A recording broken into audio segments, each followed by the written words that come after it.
For many years, 2020 has meant one thing: clear vision and clarity in thinking. Today, that number reminds us of times filled with a global pandemic, protests over racial injustice, worldwide economic struggles, and in Utah, just in case that wasn't enough, the largest earthquake in a generation. And yet, somehow the year isn't even halfway over. 2020 has not been for the faint of heart. It has been a year that none of us will ever forget. And yet it's a year that some of us wished had never occurred. Of course, each of us has experienced it in our own ways. Grandparents who often suffer in loneliness, worried about their own health, but just as important, about the well-being of family, neighbors, and friends. Mothers and fathers, unsure of how or if their businesses will survive and for how long they can manage to pay the bills. Young adults, students, and missionaries whose plans and dreams were set, suddenly seeing their worlds turned upside down. Weddings for our sons and daughters held with only a few family and friends present instead of the beautiful celebrations that they deserved. And high school graduates who should have enjoyed all of the pomp and circumstance which usually comes with that rite of passage. Of course, as Utahns, we have always had a resilient spirit, and we have found other ways to recognize those who deserve our praise. I stumbled across one such celebration for the graduating class of a local high school. It was a parade with the town's main street shut down for the event. Cars were decorated and plans were made for each graduating senior to ride up and down, proudly waving to family and friends who lined the road. With the festivities just about to begin, clouds formed suddenly, and for the first time in nearly a month, a torrential thunderstorm struck and soaked our desert home. And yet somehow, the phrase, "when it rains, it pours," just doesn't feel adequate enough to describe the year of 2020. When Abby and I announced we would be running for governor, we made 3 promises to each other. First, while others may outspend us, no one would outwork us. Second, this experience would not change who we are. Instead of misleading and negative attacks, we would prove that running for office doesn't need to be about tearing others down. And third, because we never had candidates for governor come to Fairview, we pledged to visit every city and town, all 248, and rally people to perform acts of service. That way, win or lose, we could feel like we helped to make the state a better place. In short, we wanted our campaign to be different. And thanks to you, to a group that started as a small core of people and has now expanded into thousands, this campaign has been different.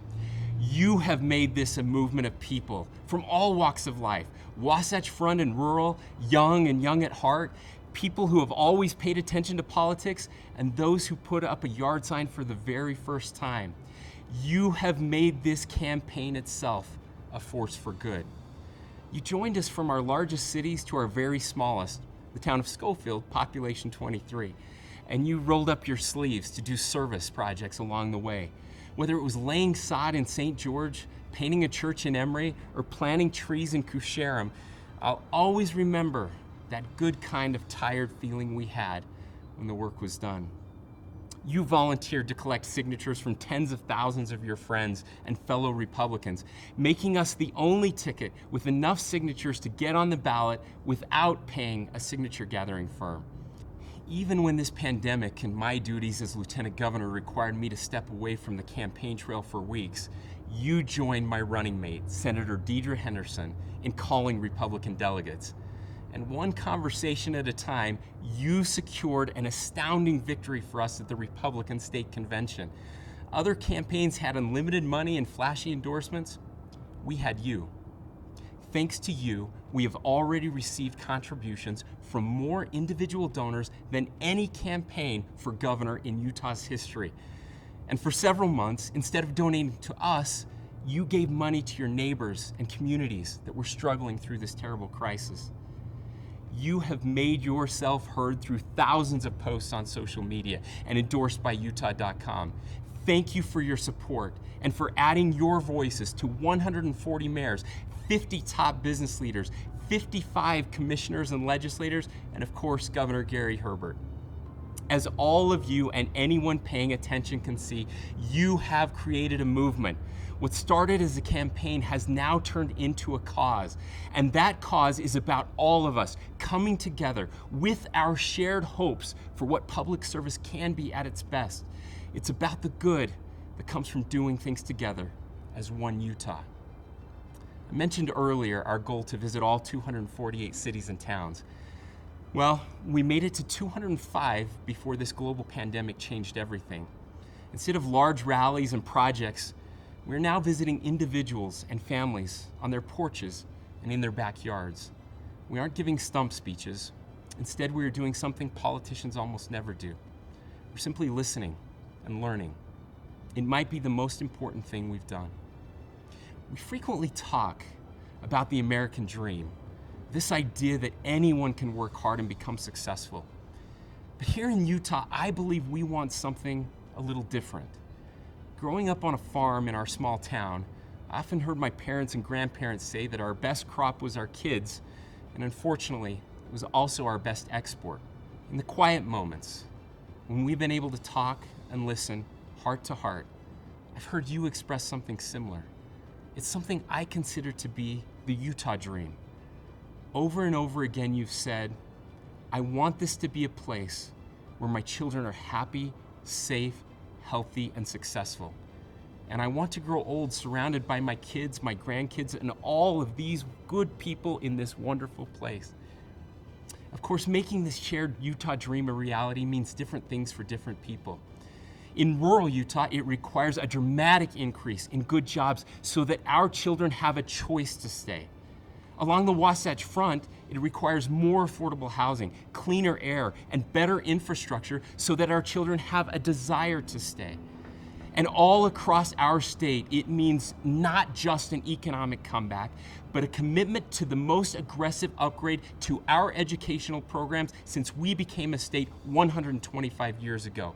We can do these things, even though they are hard, and we must take bold action, even as we emerge from the turbulence of 2020. When Gary Herbert unexpectedly became governor in the midst of the Great Recession, Utah's prospects looked bleak. Unemployment was shooting up, and our economy was shrinking. People were scared. Governor Herbert laid out a game plan, both clear and simple. He said it's time to get government off of people's backs and out of their wallets. He knew that heavy-handed central planning, even when packaged as a grandiose vision, could never bring Utah back. We had to unleash Utah's entrepreneurial energy. All of the people who have been here the last 10 years have played a part in that economic miracle. Firing on all cylinders, private sector, faith-based institutions, nonprofits, and yes, a lean and mean state government, Utah came roaring back to become known as the best place to do business, the fastest growing and most diverse economy, and the best managed state with the lowest unemployment rate in the country and in our state's history. You made Utah the startup state, with small business booming and dynamic new companies attracting tens of billions of dollars in external investment. You have fueled the rise of a technology sector, which is now the biggest and fastest growing segment of our economy, bringing tens of thousands of high-paying jobs with it and making our state the envy of the nation. Your stunning success enabled Utah to earn a AAA bond rating and to put away $900 million in our rainy day fund. But more importantly, while you were bringing our economy back, you showed the world how to give back by leading the country in volunteerism and charitable donations. Let this be a reminder and a blueprint for newcomers and some of our neighbors, and most importantly for future generations. We have found a formula here that works. It is rooted in conservative principles like freedom, hard work, and strong families, limited government, and big-hearted communities. And it is made real as we rally together, overcoming each problem that comes our way as one Utah. But economic prosperity alone is hollow if we don't work to lift everyone. Being one Utah is so much more. Last Saturday was a very special day for us. During some of our final stops on our 248 city tour, we met a few people that changed our lives. A black mom of 5 boys who shared real and devastating experiences of racism, some intentional and some unintentional, and the lessons she has to teach her boys I could never imagine teaching my own children. A white police officer who dodged rocks and bottles as rioters attacked him while he was protecting the rights of peaceful protesters, all while his wife and young daughters watched on TV, worried for his safety. An inspired person who dedicated his life's work to helping at-risk kids find their creative voice, and yet showed great vulnerability in his willingness to help me better see the difficulties of navigating the inequalities of the world as a black man.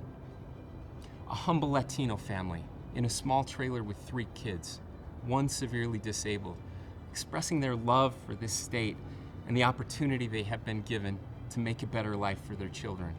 Because it is so important, I want to reiterate a thought I shared just a few weeks ago. As humans, it's hard to understand things we haven't experienced.